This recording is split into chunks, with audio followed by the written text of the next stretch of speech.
नमस्कार दोस्तों, स्वागत है आप सभी का आज के इस नए वीडियो में। दोस्तों आज हम सीखेंगे, कल समांतर श्रेणी का nवां पद के बारे में पढ़े थे। दोस्तों उसी के आगे आज हम शुरू करेंगे। इसमें दोस्तों n पदों का योग पूछा जाता है। दोस्तों इसमें से दोस्तों समांतर श्रेणी का ये यूपी बोर्ड में बहुत ही महत्वपूर्ण चैप्टर है। दोस्तों इसमें से 2-3 क्वेश्चन जरूर आते हैं।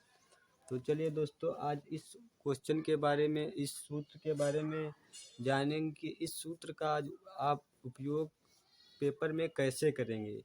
और दोस्तों अगर ये सूत्र आपको आता होगा तो पक्का 2-3 सवाल ज़रूर आप कर लोगे। तो चलिए दोस्तों शुरू करते हैं। दोस्तों इसमें n का मतलब कल भी बताया था हमने कि n पदों की संख्या होती है। और दोस्तों ए हमने प्रथम पद बताया था और डी सर्वांतर। दोस्तों n पदों का योग का उपयोग वहाँ पर करते हैं जिसमें दोस्तों जैसे अभी 2-3 पद दे दिया, जैसे हमने 2, 4, 6। दोस्तों हमने इनको कहा कि आप इन पदों को जोड़कर बताइए, तो आप दोस्तों आसानी से बता दोगे। 2, 4, 6, 4, 2, 6 और 6, 12। दोस्तों इन पदों का योगफल कितना है? 12। लेकिन दोस्तों अगर आपको अभी बड़ी सी श्रेणी दे दी जाए दोस्तों, और इस श्रेणी का आप दोस्तों, या इतनी ही नहीं बहुत बड़ी श्रेणी दी जाए दोस्तों, आप उनका आंसर आपसे अगर चिट्ठियों में पूछा जाए तो आप आसानी से नहीं बता पाओगे। तो दोस्तों कैसे पता लगाएंगे? तो इसके लिए दोस्तों इस फार्मूले का प्रयोग करते हैं। और दोस्तों चलिए दोस्तों आप सभी को बताते हैं। जैसे हमने एक एपी मान लिया कि 2, 4, 6, 8 डॉट डॉट डॉट। दोस्तों जैसे हमने कह दिया कि आप इसी श्रेणी के 20 पदों का योगफल बताइए। दोस्तों कितने? 20 पदों का। तो दोस्तों इसमें प्रथम पद कितना है? a बराबर 2। और b हमने कल बताया था कि दूसरे पद में से पहले वाला पद घटा देते हैं। 4 - 2 कितना बचा? 2। और n का मान दोस्तों जितने पदों का योग पूछेगा वही n का मान होता है। तो दोस्तों n का मान 20। अब दोस्तों बस इस फार्मूले में ये सभी मान रख लीजिए और आपका उत्तर आ जाएगा। इसे इस 20 बराबर 20/2 2 गुणे a का मान 2 प्लस 20 - 1 इंटू डी का मान 2। तो दहम 20 10 बच्चा और 2 दूना 4 प्लस 20 में से गया 19, 19 दूना 38। 10 गुणे 38 और 4 42 हो जाते हैं। और दोस्तों जब इसका गुणा करेंगे तो आपका आंसर, फाइनल आंसर 420 आ जाएगा। दोस्तों ये हमारा उत्तर आ गया। इस प्रकार हम कितनी भी बड़ी श्रेणी हो और उनका हम उसमें आसानी से जितने पदों का योग कोई पूछेगा हम आसानी से बता सकते हैं। दोस्तों ये बोर्ड की दृष्टि से भी बहुत महत्वपूर्ण है। चलिए दोस्तों जैसे हम दोस्तों इसी से एक और सूत्र बना है। जैसे दोस्तों मान लीजिए कि कोई श्रेणी दी है, हम दूसरी श्रेणी मान लेते हैं। जैसे दोस्तों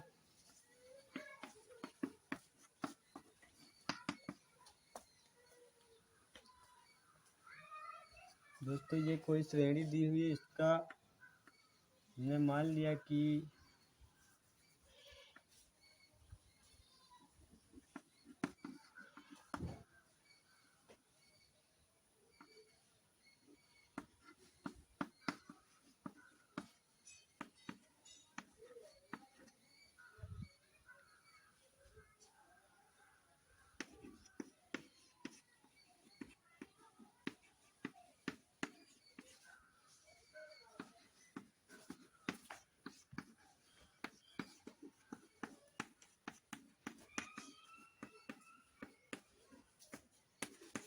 दोस्तों जैसे कोई एपी दी हुई है 3, 5, 7, 9 डॉट डॉट डॉट, जैसे 35 पद, पता नहीं ये 35वां पद 40 होगा या नहीं। दोस्तों इसके लिए हम थोड़ा 35वां पद 43 कर लेते हैं। और लेकिन दोस्तों ये हमने अपने आप से AP माना और इसमें 35वां पद 43 दिया और 35 पदों का योगफल पूछा है। तो दोस्तों सबसे पहले इसी फार्मूले को आप छोटा करके लिख लीजिए। जैसे दोस्तों n/2 और 2a को हम a+a लिख सकते हैं। a+a n-1 into d। अब दोस्तों इसी को हमने कल बताया था, इसे क्या पढ़ते हैं, इसी को दोस्तों an पढ़ते थे, यही nवां पद है और दोस्तों इसे l से भी लिखते हैं। तो दोस्तों यहाँ से ये फार्मूला हो जाएगा n/2 a+l। दोस्तों देखिए इसका प्रयोग दोस्तों कब करते हैं, जब अंतिम पद दिया हो। जैसे हमने कह दिया कि 20वां पद, जैसे दोस्तों इसमें 35वां पद दिया हुआ है, तो इसका प्रयोग कैसे करेंगे। तो दोस्तों इसका प्रयोग जैसे 35वां पद a35 बराबर कितना दिया हुआ है, 43 और दोस्तों s35 पूछा है। तो s35 बराबर 35/2 टू, अब a+l, a कितना है 3 और प्लस l का मान कितना है 43।